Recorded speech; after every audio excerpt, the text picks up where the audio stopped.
I get the sense that your talents are not fully appreciated here on Yanka. We'd like you to join us. Why do you keep calling me that? My name is odd. Perhaps. But on Yanka is who you are. What would I have to do?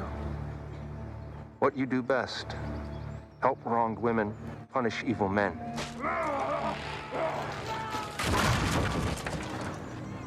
Vengeance. But only to those who deserve it. They all deserve it. That's where I was going with that, yeah.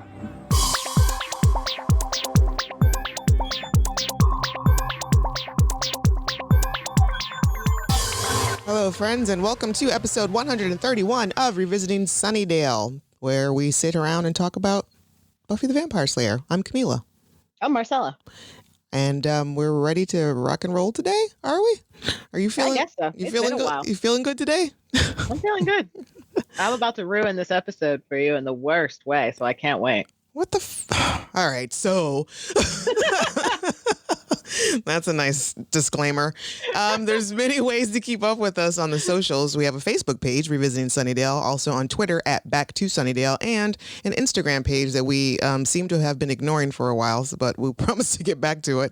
It's at RVS_podcast. And you can find our podcast anywhere you get your podcasts for the most part. We just ask that you please follow, rate, and review the podcast so more folks can find the podcast as well. Yes. And share. Sharing is caring. Sharing is caring. It doesn't cost anything. Just if you have a friend who likes Buffy, then more than likely they will like us. So let them know. And I did get like a nice little email from somebody who passed by my studio in Pittsburgh, and he looked me up and looked up the name Rugged Angel Productions and found the Buffy podcast under that, and was like thanking us for like having such a funny podcast that he and his fiance, I think, are enjoying because they just started rewatching Buffy, and so they've been following along. And he noted how he hopes that we continue because I guess it's because it's been a while since we've had a new episode. Right. I forgot to jot down his name, but yeah. So that's always nice. We also like That is nice. We like feedback. We like to know how you guys are listening and what you guys think. Right, because it's been a minute, and there've been some chirp. No one's been like, "Hey, right, where are you?" Right. So it's kind of like, well, maybe they don't like us. Right, maybe no one noticed. Maybe nobody cares anymore. When people, if you think like, oh, nobody wants to hear me complain about that they don't have any new episodes, we want to hear the complaints that we don't have any new episodes. Otherwise, we don't know you like us. Right. Right. Let's let us know that we should be going on and finishing this Buffy series and then thinking about moving on to Angel. So we just let us know, please. We're so desperate for attention. I need it. And speaking of Angel, Angel, strap in. Because here's where I'm going to ruin this for you. Dude, okay. You ready? Okay. One of our most beloved characters is in this episode. We have a special love for DeHoffrin. He's weird. Yes. But we love him. He's no nonsense. And he's got that kooky, he's like, oh, hey, but don't get it twisted. Right. DeHoffrin will fuck you up if have to. Right. However, for whatever reason, I've never looked up who plays DeHoffrin before. Neither. Until now. Oh, dun dun. And I wish I hadn't. Oh, geez. Who is it? So do you remember our least favorite episode of Angel with the doctor stalking the woman and he could remove his heart at will? Yeah, it's that dude. It's that dude. Ew. Oh, because I've seen him every time I see him in anything else, just randomly. I'm always like, oh, that's the dude. I get the shivers. I'm like, right. You send your parts out places. And thankfully, it's only your hands that they show us in your eyes. Right? But I'm sure you've sent other things. I'm for certain things got a little X-rated. Could you imagine just waking up to just like disembodied penis? Oh God, that just there's no coming back from that. That's what you'd have to just go ahead and call the officials and send me off. Call the paddy wagon. Bye-bye. Put me in a padded cell because I'm done. Bye-bye. I'm just done. I've seen enough. I know it. I've seen enough. she's the girl that saw the flying penis. You don't know. It was in my face. The horrors. Okay. So, yeah, Hoffman is one of our guest stars today, and yeah, so we're talking about season 7, episode 5, Selfless, which now ever since I've been watching it, ever since I've been prepping for this, I'm singing "Helpless" from Hamilton in my head. Original air date October 22nd, 2002. Written by Drew Goddard. Directed by David Solomon. Anya's violent and deadly act of vengeance leaves everyone stunned. Buffy must put aside her feelings and take action before more people die. That's no joke. Like, it leaves everyone shook, even Anya. Right. Like, every single person is just like, oh. Even Anya, who is you did the vengeance. You did the thing. Even to Hoffman, it's like, that's a lot of bodies. So yes, this is maybe the one time that the summary is correct. So our guest stars this episode are Abraham Ben-Ruby, Kubiak from Olaf the Troll, Andy Umberger, as we spoke of, DeHoffern, and Callie Roca, Halfrick, who girl, Callie Roca. We're gonna have to say goodbye to, apparently. This episode, I really like that character. Me too. Like, she's a hoot. I appreciate her a lot. So we start off the episode with I guess Buffy and them are helping Willow move back into the house or move out of the house. At this point, I'm not even sure anymore. Yeah. So Willow seem to move a lot. Yeah, I know. They're always moving boxes around. Willow is starting back to college, and Dawn has tips. Basically just go along with what everyone else does. I guess the same thing you would expect from any teenage girl. But it's the worst advice ever. It is. It really is terrible, terrible advice. Just fit in, keep your head down. Is it prison advice? Or are you trying to tell her how to fit in prison? Seriously, it's Willow. She's done this before. She's okay. And Xander is now chatting about how this is a good time to try to be friends with Anya. No, it's not. Nope. Nope. Never again. Nope. Just let her be. Like, that would be the only advice that I could give as if I had to be Xander's friend. It's like, leave her alone. Right. If she wants to be friends with you, she'll come to you. Exactly. Until that day, do not darken my doorstep. In the meantime, Anya is standing in the middle of a bunch of dead bodies. Frat boys. Frat boy vengeance. Frat boy massacre? That's the word I'm looking for. Of course, my first thought was, they probably deserved it. Exactly. Fuck them. Sorry to any frat boy listeners out there, but you know what you did. Right.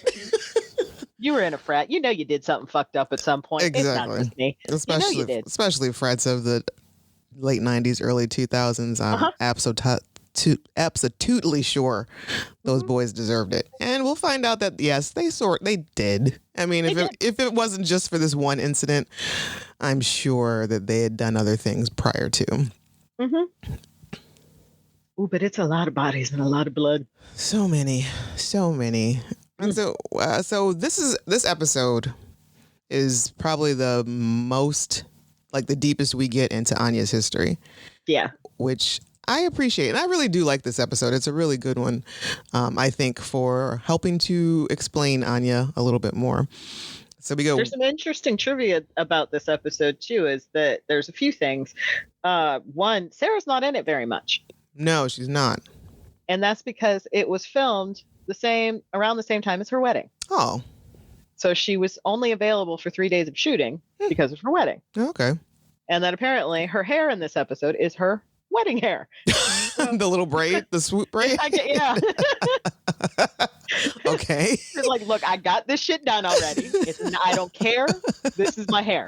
We're not redoing it. Cute. The second is that Emma and Abraham, for their Olaf and Odd scene here, right after the credits, learned all of their Swedish phonetically. Okay, so that's a real language. It is a real language. Okay. And the plan was for them to. Drew told them they didn't really need to learn it all that well because they were just going to dub it badly in English. But then they learned it perfectly phonetically, and it sounded so good that they decided to just dub it in English. Oh, well done, Emma and Abraham. Right? Because at some point I was like, are you speaking real words? What's right? Because I just assumed it was some made up language that they went. Right. But nope. They did such a good job. All right, so we're flashing way, way back, and I don't think we get a date as to when this was, but when Anya was human and odd and dated pre-troll Olaf. You guys remember Olaf, the troll that attacked in a couple episodes back. But she's not un-Anya, like, at all. Oh no, there's definitely, she's very pleasant at first, and you're like, oh, she's so chipper, and then he makes some comment about something that pisses her off. He was like hanging out at the bar or the tavern, and she's like, oh, was so and so there? And he's like, girl, don't worry about so and so, she ain't got nothing on you. And she was like, okay, I'm gonna keep my eyes well, there she is. Oh, and then also like she had an idea, because I guess they had like a shit ton of rabbits for whatever reason, and she had an idea to like sell them or trade them or do something with them, and he blows her off and is like, you're small-minded, blah blah blah, and just tells her like she's stupid basically for what her ideas are. And so he did deserve what he got. Oh yeah, for sure, because he tells her that her logic is insane and that of a troll. Yes. Yeah. Which is funny because Xander describes it as crazy, insane troll logic. Yes. So it's funny that he becomes a troll. Right. So I'm sure that's where it kind of hit for her. Mm-hmm. Oh, I'm crazy like a troll, huh? I'm going to show you a troll. We're going to see about them trolls. And he insults her because that person that he was at the bar with had childbearing hips and she doesn't. Right. Like a Baltic woman. And then and then he says, your hips are narrow like a Baltic woman. What? How dare you? And I love this backdrop, of her pre-life, and then the stark contrast right back to this scene of horror. Yeah. And she's just washing off all the blood, which actually looks like blood for a change. Mm-hmm. I don't know why she's not screaming. She's in shock. It has to be what's going on. So every time you look up in the mirror, I'd be like, ah! Gross! So much blood! And then go back to washing, and you look up again. So much blood. So we only get a teaspoon of Spike this episode. We go and he's talking to Buffy, and she's being all nice and sweet, and we can help you, Spike, and it's okay, blah blah blah. And then come to find out, it's like, that's not really Buffy. Spike is having delusions. He's so tickled by that fact. I know, she's we'll get through this, and stroking his hair, and then the real Buffy comes stomping through. It's like, get the fuck, you got to get out of here. I think he liked the other one better. Because he was being sincere and honest, and he knows he's in trouble. Yeah. And he needs help. And then here she comes. Which, I mean, you want help? Help yourself. All right. And she's not wrong. She's just this basement is really matter of fact. This basement is killing you. Why are you hanging out here? And it's a good question. Yeah, it is. And he's like, I don't have an answer for that. I don't have anywhere else to go. Which, come on now. You are a very resourceful vampire, Spike. Even crazy or not. He could find someplace else to hole up in. Did someone move into your crypt? Did Clem take it? Because I find it hard to believe that Clem would not give it back to him. Right. And I'm sure that there are a lot of cemeteries. 12, yes. I believe. Yes. In Sunnydale. You could find another one. You can find someplace else. So take 2, Willow harassing some poor professor on campus, begging her to take her back. And she's like, I know. Okay, you're fine. Yes, you can come back to my class. Please stop stalking me. You think I'm going to say no to my best student? Right. You're like the only one that pays attention, of course. Right. Just shut up, please. Just stop it. Will you please shut up? And while she's there, Willow notices Anya coming out of the frat house, draped, like covered in a trench coat. And Anya looks questionable. Shook. She looks shook. And Willow, not reading the room, is like, hey, Anya, hey, Anya, hi. And instead of just being like, ugh, I've got my period or something, right, and running off, Anya makes a terrible excuse. Oh, I've got a new boyfriend. We just had lots and lots of sex. So dumb. So dumb. Why do you look so upset about it? Right. And then goes to just put some hair behind her ear, and Willow sees some blood because 20 minutes of washing your hands. Right. And you missed that much blood on your hand. This much. A very obvious spot on your hands. Sure. Willow gets all like curious, so she goes snooping in the house. Like, I don't know. Like, it just for me, it would have outfit for 1 second. Well, for me, this would have been, hey, guys, guess what? I saw Anya on campus today. She had it looked like she had blood on her hand. I don't know what else happened after that. I left. I'm not going in there. Hell no. And she stumbles across. She's walking through the frat, and she hears some crying. And she finds this poor little girl in the closet crying and weeping and going on about how I guess a guy she was dating who's in the frat told her, you should come to the frat. We're having a party. Everybody's bringing dates. She gets there. Turns out that was a big fat lie. It was just him and his frat boys. And he brought her there to break up with her in front of everybody, which, wow. Wow. But mama, it could have gone so much worse. Yeah, exactly. Like, you know, could have brought you there for a whole lot. When you found out it was just him and his frat boys, yeah, you should have left. It's like, exactly. It's like, oh, well, I don't know what they wanted because I left. Now, 2 things about this scene bother me. Number 1, Anya left this poor girl. Here, she knew she was there, and she left her there, traumatized in the closet. Number 2, you left the spider.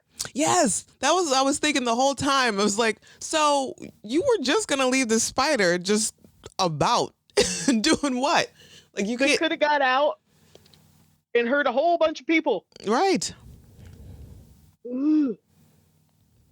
If it weren't for badass Willow, who has mastered her powers now, and she kind of messed it up. Well, sort of, yeah, but she gets there. The girl's like, it was a huge spider that ripped their hearts out. And she's like, where is it? And it's right behind her. So Willow like quickly throws this like protection shield over her and the girl's still crying a little bit, which, I mean, come on. And Willow like gets real black eyes like, God, shut the fuck up. So awesome. But I mean, I'd have been screaming worse. I'd have been freaking the hell out. Well, actually, she didn't. There'd have been no one to yell at. I'd have been gone. Right. The second she turned around and put up that protection thing. Oh, it's time for me to go. I've been here long enough. You remember when Sean and Gus run out of the frat, out of the sorority? Yes. That'd have been me. Gone. Yes.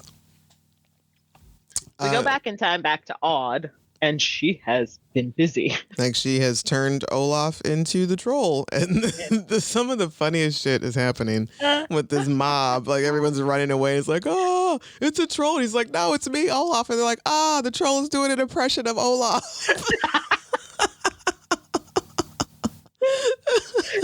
The kind of jokes you could only get on Buffy. Like, exactly. And then my favorite is like, they're running through and they're like, it's a troll. Hide your babies and your beadwork. So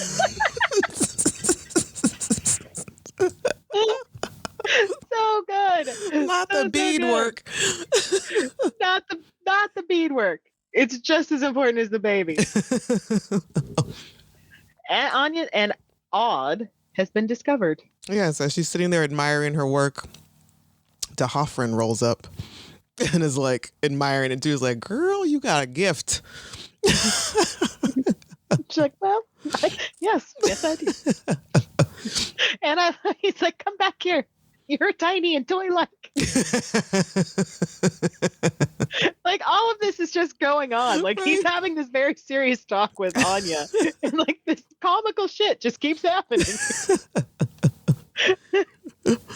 So, yeah, Ms. Dofford is talking to her, like, asking Anya, like, how she came up with it, blah, blah, blah, and, like, why, what happened. He was like, what did he do to deserve this? She was like, a bar matron. He was like, as they do.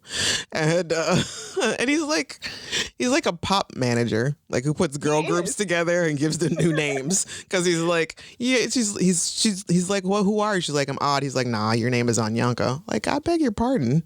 My name is Odd. No, it's not. Well, I mean, I do kind of like the sound of Anyanka, I guess. Okay. Like, could you at least ask my opinion first? And then we get the most honest depiction of someone at work ever. Buffy is bored to tears. And she's got a pencil cup on her head. She's just swiveling around in her chair. I mean, I've never done the pencil cup holding on my head because I don't think I've ever been able to balance it. But yeah, Buffy, figuratively, yes, we've all been there. You do weird shit when you're bored at work. Right. Weird shit happens. Rubber band balls, paperclip mountains, balancing cups on your head. Yes, shit gets weird. Anya and Halfrick are chatting about her recent job, and Halfrick is like, ooh, that was the best, girl. This was amazing. People are talking about it. Like, finally, you're back. And Anya's just like, it doesn't feel good. I don't feel good. I can't. What do I do now? And Halfrick's like, oh, sweetie, it's okay. It'll get better, blah, blah, blah. And I think Anya takes this as an opportunity to like really talk about her feelings, but I don't think, had Willow not interrupted them, I don't think Halfrick would have stood for much of that. It would have led down an embarrassing road for Anya. It would have, but Halfrick would have set her straight. Right. But instead, the badass that has become Willow walks in and is just like, ouch. Like, and I love that Halfrick's like, oh, lemon drop. Yes. Hallie. And I don't know if Anya was like, nah, girl, you should probably go. Like, who are you saving in this situation? Are you her apartment? That's what she's saving. Her security deposit. Right. She's done with y'all coming in here and fucking up her place. That might have been a fight I wanted to see. Yeah. Because we actually don't know Halfrick's how much power she really has. No, we don't. That would have been fun. I mean, I imagine like from after seeing Anya fight in here, then we kind of get an idea. Mm-hmm. But yeah. So, and you know what? I'm for the most part on Anya's side on this in this episode, because Willow comes in here and she's like, I'm here to help. And Anya's like, whoa, where the fuck were you months ago? Right. When I actually needed help. Now, mind you, Willow was going through her own shit. She was. She was going through her own shit. And Anya left after the wedding. Right. So she wasn't around for anyone to help her. Right. She didn't ask for help. She just took off. And then when she came back, they had already kind of taken their side. Like, right. And she had Xander already was there. And she had decided to like become a vengeance demon again that night. Right. So by the time you asked for help, you waited a bit too long. Yeah. This is and true. They waited too long to reach out to you. Everybody was wrong. Yeah. You all played a big part in all of this. So let's just all blame Xander, because that's easier. Fucking Xander. Speaking of, so Willow calls Buffy, tells her, not giving her the whole story about what had happened, tells her that there's some heart-ripping spider demon out loose.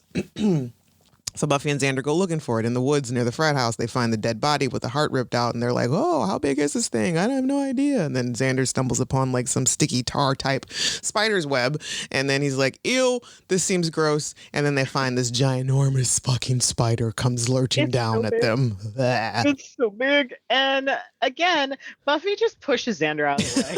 Yep. She doesn't let him try to help. She just pushes him out of the way, and it lands on top of her. And then, drooling, I'm pretty sure, in her mouth. And she just keeps looking up, and it scampers back up into the trees. And Xander is blah, blah, blah, blah, blah. And she is steady just looking up in the trees. Like, And I'm like, do you want to acknowledge his existence at all? No, because she just throws that axe up into the tree. Dead spider. Done. Dunzo. And even Xander's like, well, damn. So they go back home, and they're like, we need to go and do the research. I don't know what's going on. And Willow's there, and a very important scene happens finally. But still, why is Willow just sitting there like, like you could have called and said, I have some bad news. Bring Xander with you. That's all I needed was that. Instead, she's just sitting there like, it's like not to have an intervention. Right. Yeah. So we're going to have to talk about some things. This is going to get awkward. This is going to get messy. So Xander overreacts, or just like gets his panties in a bunch about why Willow didn't tell him that it was Anya sooner. Right. Like what? What difference would it have made if it was an hour ago? Like that's literally how long it could have actually taken as to what just went down from the time that Willow found out to now. It can't happen, like maybe 2 hours. Like it hasn't been days. So while he's just going on and on about that, and she's like, look, I'm telling you now. And he's like, well, how could you have kept it from us? And Buffy's like, because she knows I'm going to have to kill Anya. Mm-hmm. She knows what I'm going to have to do. Wait, what do you mean? What? Why? How do we get to? Why come? How come? and Willow's just like, I mean, she's right. That's why I didn't. That's why I had said nothing first. See, even though I felt some kind of way about Anya from Jump Street. Mm-hmm. And while we're in like the thick of it and really getting into some good conversation, we have to do another flashback to 1905 in St. Petersburg. Covered in more blood. So many bodies at this aristocrat dinner. And it's her and Hallie. And I don't know, like some fucking war or revolution going on outside. Shit's on fire. Basically, Anya is pleased with her work. She's super stoked about being a vengeance demon, and she's all about the next display of vengeance that she wants to do. And Hallie's trying to tell her, it's like, there's more to life. And Anya's like, vengeance is my job. Vengeance is who I am. Ooh. Okay. Okay, then. Well, that's that. All right. Okay. So then back to our Slayer. A Slayer is who she is, and slaying is what she does. And that's what she tells Xander basically is, this is my job. I have to do it. Yep. And then a lovely little argument happens. Xander is like not buying it. He's like, okay, so I see how it is, unless she's a demon. I'm the Slayer. She's evil. I have to kill her. And he's like, oh, that's real convenient when you're not screwing this demon. I mean, he's got a teeny little point. He's not. Full-on was going to kill Willow too. Right. He's not absolutely wrong in what he's saying. So he's talking about Spike, obviously, and she's like, he was good. He had no choice, or he had a chip, or he was helping, or he had no choice. And Anya does have a choice, and there's a lot of back and forth. And Xander's like really close to tears. And then Buffy brings on this point of, you know what I did? I put a sword through Angel's heart, killed him, sent him straight to hell. And you remember how much I love that dude? And also, you told me, kick his ass. Or Willow said, kick his ass. Right. And then Willow's like, brief a second. I know. Willow's I never said that. And then they ignore it. I'm like, because Xander's like, look over here. Look over here. I've got my dick out. That's basically what happened. I was so upset the first time I watched this. Me too. It's like, I need Willow to be vindicated. I can't allow Buffy to go on life thinking that that's what Willow had told her. And that she had sent Xander on with the spell, like saying that she was going to make it right. And I like that through this entire fight, Willow is very quiet. She is. Until that moment. Right. Hey. I never said that. I wonder if they ever talked about it later. Like, can we go back to I never said that. Like, I feel like that's important because if I were Willow, I would absolutely come back to it. Like, listen, I know this isn't the exact right time, but tomorrow after we sort all this Anya stuff out, right? I got to talk to you about some things. I am being falsely represented and I don't like it. And I mean, Buffy does have a good point about Anya. She made the choice to be evil. Twice. Not once, but twice. Right. So, I mean, it's worth at least going and having a conversation about how she's been evil and giving her the option to be good. Right. Yeah. And Xander tries to bring up she changed that guy back. That she turned into a worm. She changed him back before any serious damage got done. He had a rebar stuck through his fucking chest. Right. That was pretty bad. You remember when Cordelia fell on something similar? Yeah. Rebar's not good. It's not like he got a splinter, Xander. And I love that Buffy, after Xander takes off, Buffy's just like, well, gotta get my biggest sword. Time to take this big old sword. We're gonna go kill some Anya. Like all that for nothing. Like, Xander, you wasted a whole lot of your energy on that. Right? And Willow's just like, I was like, I can't. I should probably do something. I don't know why Buffy looks at her like, what did she expect her to do? Like they both just kind of went, like, do your job, man. Like, fuck, right? You said you were the law. It's right? not me. I mean, I gave you the evidence. This is the part in Law and Order where it now goes to the lawyers. My part's done. Done. Bye. Yeah. I'm done.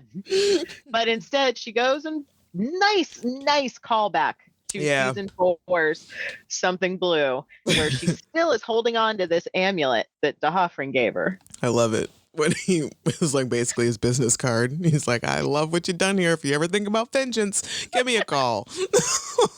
And he makes this grand entrance. Like slowly revealing himself, like what's going on with this. And then behold, D'Hoffryn. Oh, Miss Rosenberg. Yeah. Oh, it's you. Hello. It's so lovely to see you again. Have you done something with your hair? And he still kind of makes her nervous. She's just like, you can see she's not fully badass yet. Right. She's still a little intimidated by him. But I think it's cute. Like, why she's like, hello, D'Hoffryn. Trying to still keep it profesh.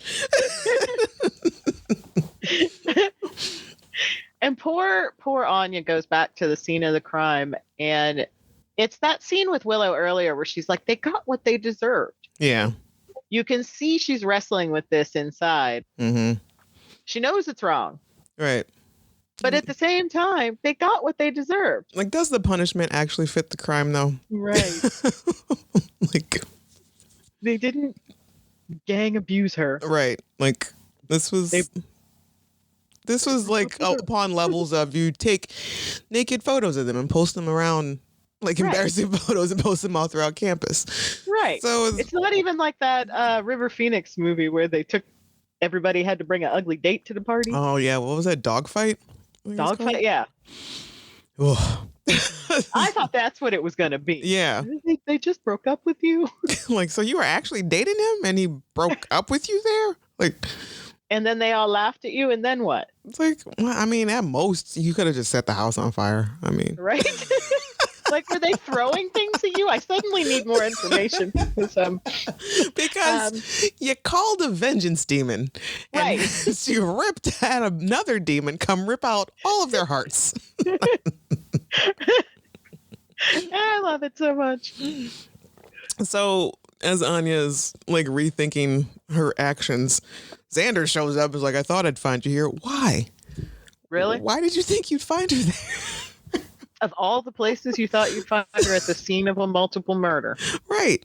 Like, did you at least go to her apartment first? Maybe the old magic box? Right. This is the first place you looked for her? So weird. And did Willow put some kind of spell on the door? Because you can't tell me, like, the postman hasn't stopped by. It's been a full day. Some girl looking for a booty call hasn't stopped by. Yeah, because there should have been, place should be swarming with police. Uh-huh. But no, I mean, it had to have at least started to smell. Right. This has been a full day.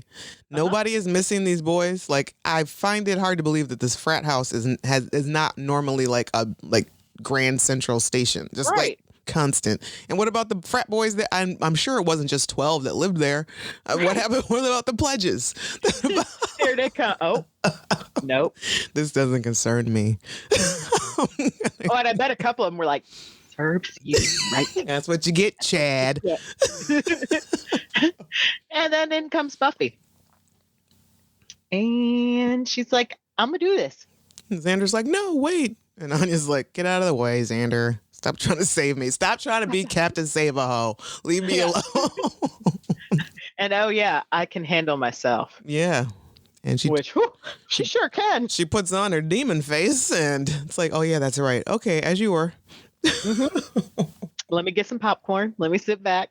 And then once again, we get interruptus. Yeah, what I do like about this, like when we come in, like Xander's like, Buffy's coming to kill you. And Anya's like, Buffy's coming to try. Yeah. I'm like, all right, there he is. I kind of want that on a t-shirt. Yeah. That would make a good t-shirt. Yeah. So, yeah, we get another interruption. Another flashback. Buffy stabs Anya up against the wall. Right. And I guess she's got to reflect while she stabbed to the wall. So we get a flashback to the musical, a musical number that we did not see, which I'm glad. This was dumb. I don't like this. This song gets stuck in my head. I actually kind of dig this song. It got stuck in my head. It's an awful song. It's terrible. It's terrible. But the only great thing about it is when she's like Mrs. Anyanka or Anyanka lame ass maiden name. Harris. Because she goes through the whole, I think, Anya Emanuela Christina Jenkins. Yes. Harris. Then the second time, just laid up, lame made up name. I love it. I love it. It's very obvious that this is not a cut scene, like a deleted scene from the musical. You can tell that she's wearing a really terrible wig. Mm-hmm. It's real bad. I think it's even really, really long. I think it's much longer than what her hair was. Yes. Like, y'all didn't have reference photos. No, and I swear it wasn't even that blonde. No. It was more brownish blonde, like sandy, dirty blonde. And I almost feel like that's not even the same apartment. Yeah. Like, why is this? Why does Xander's apartment look like trash now? Right. Like it's the basement again. Right. Well, there's the table. I get it. Just looks different. It just looks terrible, I guess. Looks terrible. But yeah, like I understand, like if this were his apartment in current, yes, because Xander is broken up with Anya and, you know, he's left to his own devices. But the apartment back in the days of the show tunes, what the fuck, the musical, it was nice and clean, brand new. And it was modern and not cluttered. Right. But I do understand, like, Anya's always kind of just maybe wanted to be somebody's wife. I guess. Just wanted to be a wifey. But is that just human Anya? Because it doesn't seem like that when she's a vengeance demon, it doesn't seem like that's what she there's no mention of giving a shit about anybody, any dudes. Like no, not even booty calls. Every time they've let her down. All right. So she just goes back to vengeance. And that's her specialty, is wronging, helping wronged women, where Halfrex is helping stupid children who make stupid wishes. Which I appreciate that there's like Everyone has their own shtick. Everyone has Their own specialty? There's a niche market. Not all vengeance demons are the same. And I like that, like, how Freck calls her out on it, and she's like, "Oh, come on, you have your thing about the kids." Right. That's true. There is that. So Anya takes a sword to the chest, and it doesn't put her down. No, she's like, you know better than that, Buffy. It's a little bit harder to kill a vengeance demon. Which why? Yeah, why? Well, I think. What did they have to do? What did they do to her in the Wish? How did they just? They just her amulet. They broke her amulet. Just smashed and she became human. He didn't kill her. Yeah. Does she not have an amulet now? No. Well, he should have given her a new one. Right. Because isn't that her thing? She gives the amulet to the woman. Yeah. Hey, major plot hole. What happened? What happened to her amulet? Right. And the fact that she could be stopped without being killed. Right. Unless major plot hole. Right. Or unless D'Hoffryn saw that happened and was like, not again. Fool me once. Not again. And then he keeps the amulets. We're going to have to do a major recall on all amulets. I'm going to need them back ASAP. I don't care. It's staying in my lockbox. I will get you something else. Do you want to die? I'm trying to help you. I mean, and speaking of D'Hoffryn, Xander jumps in between again. Buffy's about to make a second killing strike, and here he tackles Buffy to the ground. Right. And instead of, hey, thanks, you say it. I'm just like, stop it! You were fucking with me.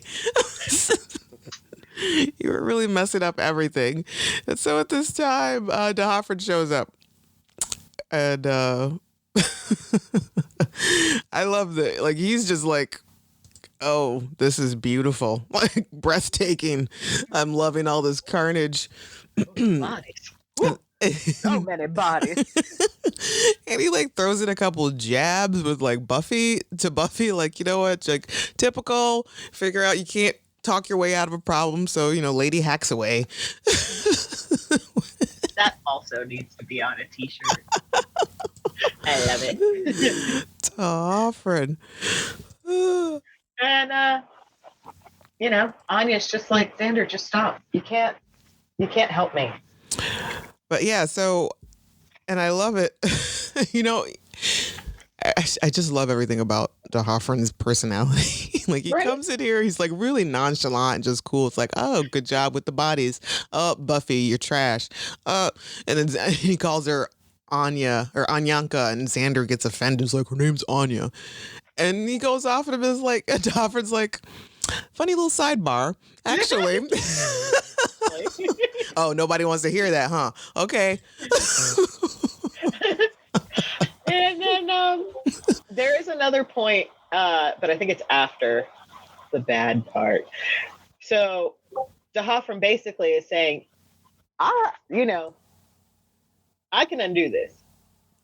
It's going to take a lot. It's going to take a lot. There is a cost to it. Right. And Anya's like, I'm willing to pay it. Whatever it is, I'm willing to pay it. Which is, he's surprised by. He's like, wait, you want to undo this? Right. But it's so beautiful. You've done so well. Why do you want to undo all this beautiful work? Why? And she's like, please, just undo what I did. I don't care. And Xander's like, you will die. It's like, I don't care.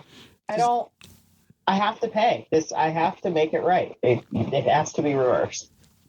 Right. Well, D'Hoffryn is a tricky little bitch. Oh, he's the trickster. He's like, okay, it's like 12 lives, it's a lot of victims. We have to balance the proverbial scales here. Well, soul and a life of a vengeance demon. She's like, cool, okay, whatevs. And he's like, all right, bet. And then and Halfrick's there like, hey, what's going on, guys? Hey, guys, what's up? We having tea? What's happening? And poor Anya manages to get out of Hallie. Right. And before she explodes. Yep, D'Hoffryn just like burns her from the inside out or whatever. So yeah, and he's like, and then he turns real quick because, like I said, like he's very pleasant and personable. He's got a couple jokes here, there, little jabs. Like earlier, Xander tried to make his way to him, and he was like, "Hold him back, Slayer." I love that part. I know it. He's like, "Watch your boy. Watch your boy. I'ma fuck him up." And Buffy is like, Xander, you might want to step back. Right? No. And then after, Hallie, he dissipates Allie, he's like, "Have I taught you nothing, you silly broad? Never go for the kill when you can go for the pain." Yep. She's like, "She was one of yours." He's like, "Girl, I got hoes on top." In every zip code. I got girl. And her mistake was not remembering that she is his favorite. Right. He said it before in a couple of different episodes, I think, that she is his favorite. Right. I think he said that or Hallie has said that to him also. Uh-huh. He was never going to kill her. No. But is she human now? That's what I was confused about. I think so. Because, spoilers, y'all. She kind of gets cut in half. Yeah. So, yeah, if she wasn't human now, then that should have really not been nothing but a flesh wound. Right. I'm pretty sure she's turned human at this point. Because we all grieved her. Yeah. At the end of this show. Like hard. And in the comics, she's even brought back, and it's real nasty. Oh, God. We don't even want to talk about it.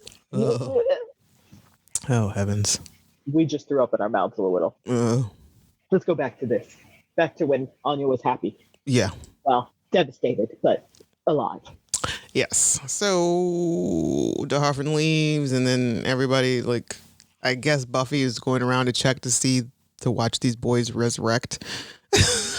I guess. Anya leaves. She's crying, and Xander follows after her, and they have a pleasant-ish exchange. And I think the big takeaway here that poor Anya has is trying to figure out who the fuck she is now. Mm-hmm. Like, she doesn't know. She's afraid if she's nobody. Right. Because who is she if she's not a girlfriend? Right. Or a vengeance demon? She's never really been a best friend. No. And I blame Buffy and them for that. Uh-huh. Like, she was totally... she's best friend material, man. Like, fuck out of here.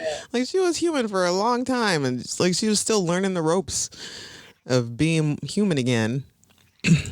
Sure, she's a little bitchy. Like, yeah, but y'all are little elitists. Right. Like, you needed somebody to come in there and tell you, like, hey, to put you in your place a couple times. And we get a very similar ending here that we got in season 4 at the end of episode. It was another frat party episode. The one where her and Xander had sex for the first time. And Spike and Harmony kind of broke up at the end of that episode. Buffy had her terrible thing with Parker that episode. And Xander and Anya slept together for the first time. But at the end of that episode, they were all on campus, the 3 women, walking off in separate directions. Yeah, that's right. And that happens again here at the end of this episode with Xander and Anya walking off in separate directions on campus at the end. At night. So since having brought that up again, another frat house situation, I would say the moral of this story is that nothing good happens at frat houses. Nothing. Stay away from them. Stay away. Just stay away. So, yeah, we are not quite sure if Anya is human, but I'm waiting to bet that, yes, she is. Yes. And because we know what happens. Yeah. And Anya's going to take some time to be with herself and, figure out who Anya is without some dude and without some DeHoffman. So just, be you, Anya. Like, figure it out, dear. Yeah, which she doesn't take very long because the next episode is fucking hilarious. Yes. I cannot wait to talk about the next episode. So the song of the week is Just That Misses. Just Misses. Sung by Emma Caulfield. Yes. And my burn this week is Anya to Buffy is like, this is beginning to be a pattern with you, Buffy. Are there any friends of yours left that you haven't tried to kill? Sick burn. Yeah. Yeah, Buffy. Are there? We tied them all up in the basement. Yep. We inquiring minds would like to know. Yeah. If you want to be friends with Buffy, you have to expect that you're going to be attempted murdered at some point. We had quite a few bodies drop this week from the Buffy wiki. All the fraternity houseboys, 12 of them. Yeah. Heart ripped out by the Grimslaw demon, but it was reversed. There was an unidentified man in the forest whose heart also was ripped out by the Grimslaw demon. The Grimslaw demon itself was killed with an axe by Buffy.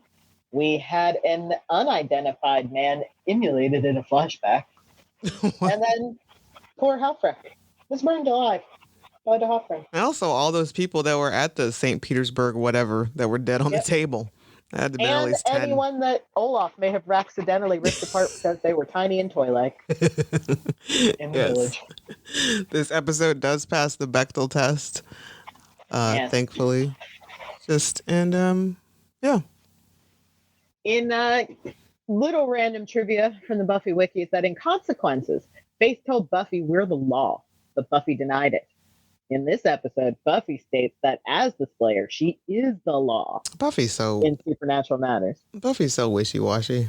Right? Like she's just real convenient. Like when stuff is for when it works out for you, Buffy, it's real convenient. And I also love how she was like, she's like when she in her little tirade to Xander, she was like, "There's no all-knowing council."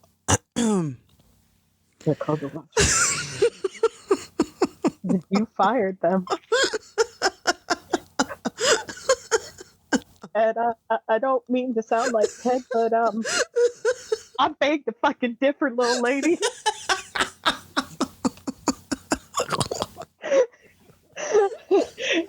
Excusez-moi, but I beg to differ. There's a whole entire council called the Watchers Council. And I believe they pride themselves on knowing most of the things that you do not know about being a Slayer. Right? And they did it for centuries before you came along and just decided you knew better. Right. Exactly. Remember, you had a Watcher. You had two. You had two for a minute there. Three. Yeah. Technically, 4. If you want to count Faith's semi-watcher that kind of stuck her nose in. Well, who are you counting as the third, if not her? Merrick. Oh. So wait, Merrick was her watcher, or he was just like the announcer? It's like, Merrick was her first watcher. Does this Buffy ever talk about him? Did she ever say anything about him? Except for that one flashback we get when he first meets her. That's right. And talks to her in LA. That's the only time we ever really. Well, I don't even know if he's still called Merrick. That was just his name in the movie. Right. I don't know if he's still called Merrick in the show. Right on. Mm-hmm. Moral of the story: never forget who you are. You own your own heart. You know the difference between right and wrong. Don't be afraid to change for the better. Amen. Tell us what you think of Selfless by sending us a voice memo, less than 2 minutes, and email it to revisitingsunnydale@gmail.com. We may play it on the air. In next week's episode that Marcella is super stoked about, and I'm also looking forward to the gentle comedy that pursues in it. Him. Shabab, shabab. I'm just remembering the part of Spike chasing Buffy outside of Principal Wood's window. Yes. It's so good. There's so much comedy in the next episode. You guys are going to love it. It's so good. So, subscribe, follow, and like us. Come back for more. Talk to us. Let us know what you think of the show and all that stuff. You can find me, Camila, on Twitter at @the_Rugged Angel. And you can find me, Marcella, at Watch with Marcella, which is just Watch W Marcella on most socials. It's all the same. Sweet. Because you can also enjoy some of Marcella's videos on YouTube under the same name. Yep. Been doing reaction videos, Lego build videos, unboxings, you name it, I'm doing it. All right, then. Well, until next time, thank you all for joining. Bye. Revisiting Sunnydale is produced by Rugged Angel Productions and hosted by Camila and Marcella. Please follow the podcast on Twitter, Instagram, and Facebook. Please subscribe wherever you get your podcasts. And if you are in the giving mood, please consider being a patron by going to patreon.com/revisiting Sunnydale.